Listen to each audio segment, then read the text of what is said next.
Yo, what's up? Welcome back. Dito po si Dan Riga, Doy TV Sports. Well, ang ating pag-usapan guys, boxing muna tayo guys, no? Yung controversial na laban ng ating kababayan na si Suarez.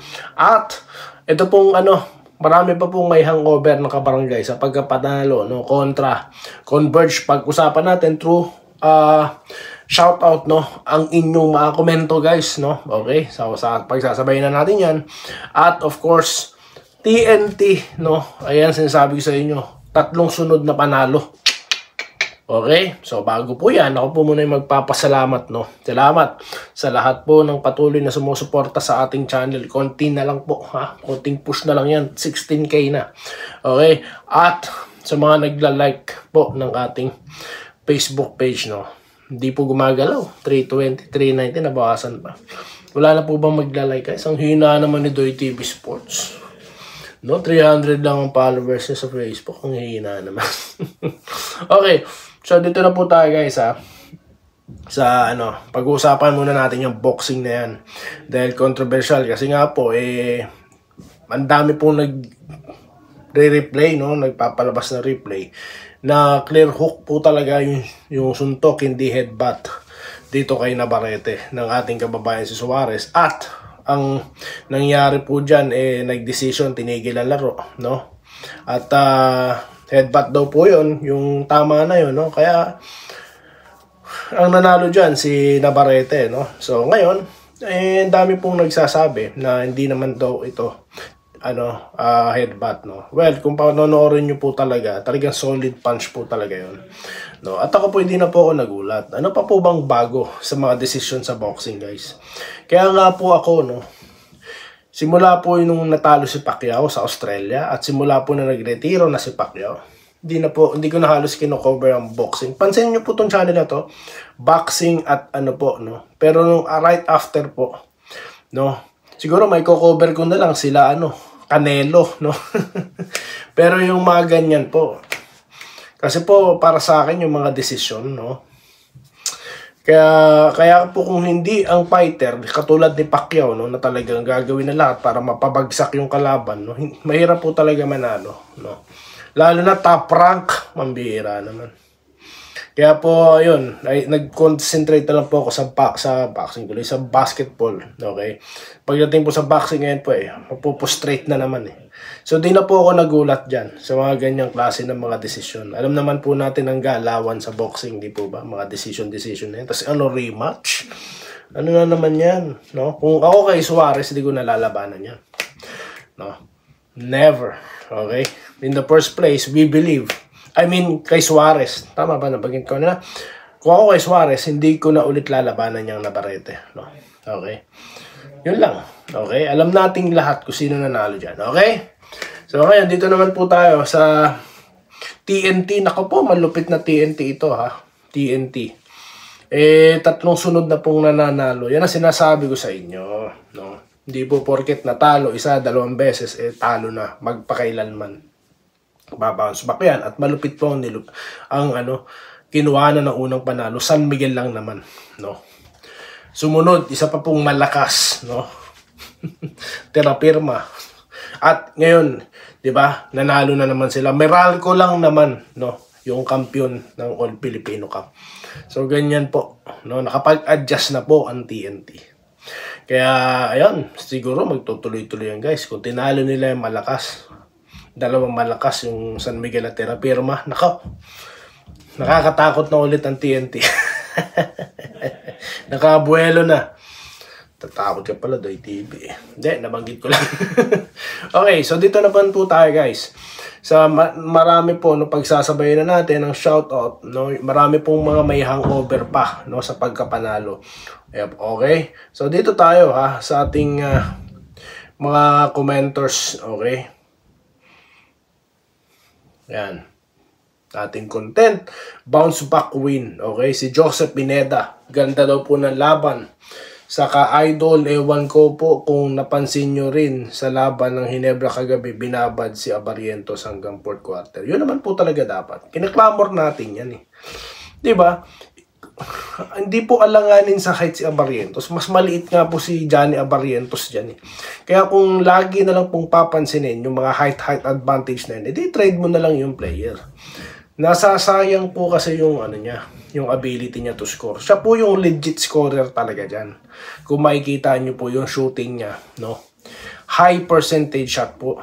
Okay? Talaga pong, kaya nagtataka ako bakit parang ano lang siya, kung ipasok parang ano lang, normal na bench player, role player lang. No? Hindi po. And I believe yung price tag po niyan hindi para sa ganun lang, no? Clodoaldo Prasdilla, good afternoon Doy TV, palagi kitang pinapanood.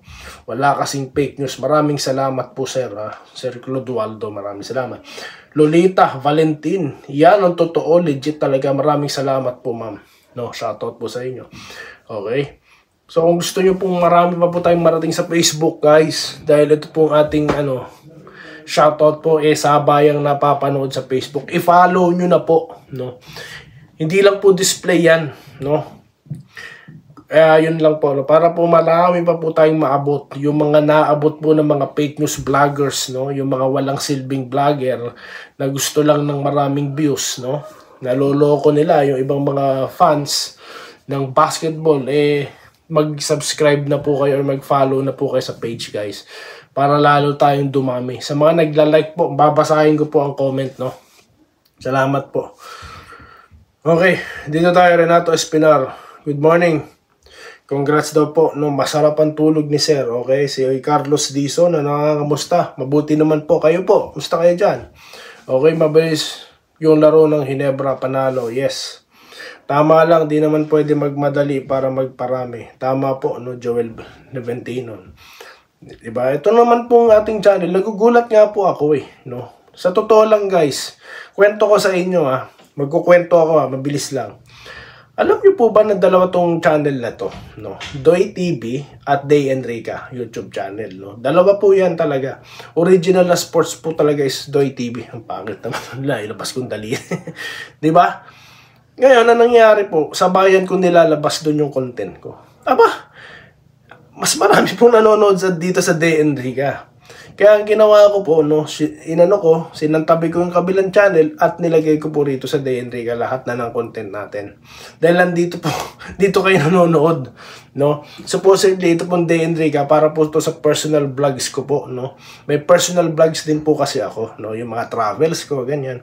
Kaya kung gusto nyo panoorin, libre po. Okay? At meron din tayo mga political vlog dati, no. Dahil nga po maraming pansang basketball dito at alam ko naman iba sa inyo walang hilig sa politika kaya puro na lang tayo sports dito.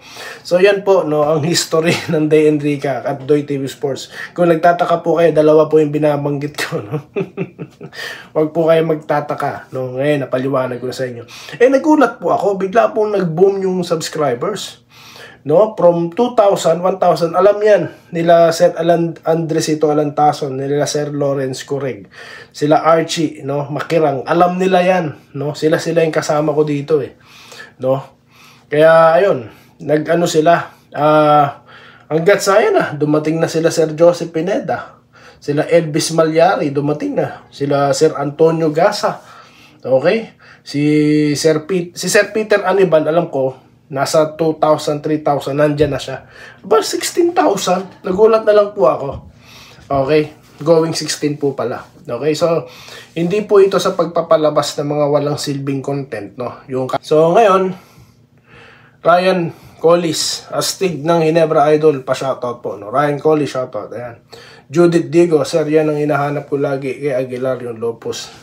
Yun na nga po kailangan po kasi talaga aggressive. Pwede po kayong or silang pero once that you try at naging aggressive ka, no, pasasaan at talaga mangyayari talaga kasi hindi ka naman, ang laro mo hindi naman Wilmer Ong ang laro mo hindi naman Banjo Calvito na minsan malakas ka no, hindi na malakas ka na talaga, no, college ka pa lang, no, ganyan ka na.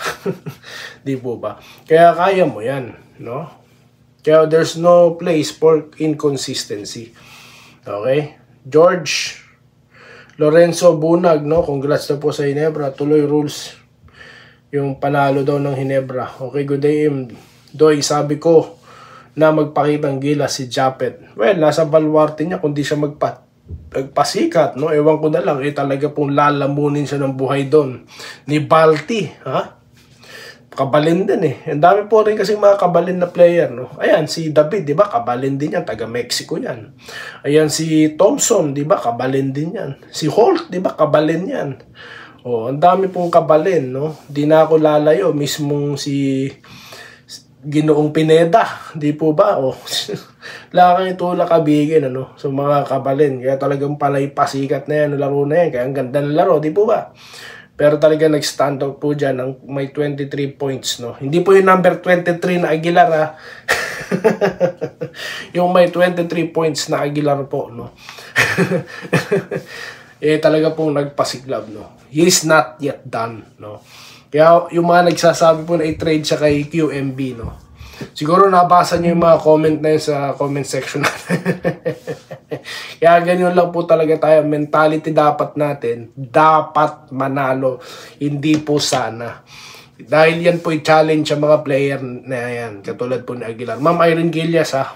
Shoutout po sa inyo. Si Ray Nyengaska. Okay? Attorney Willie.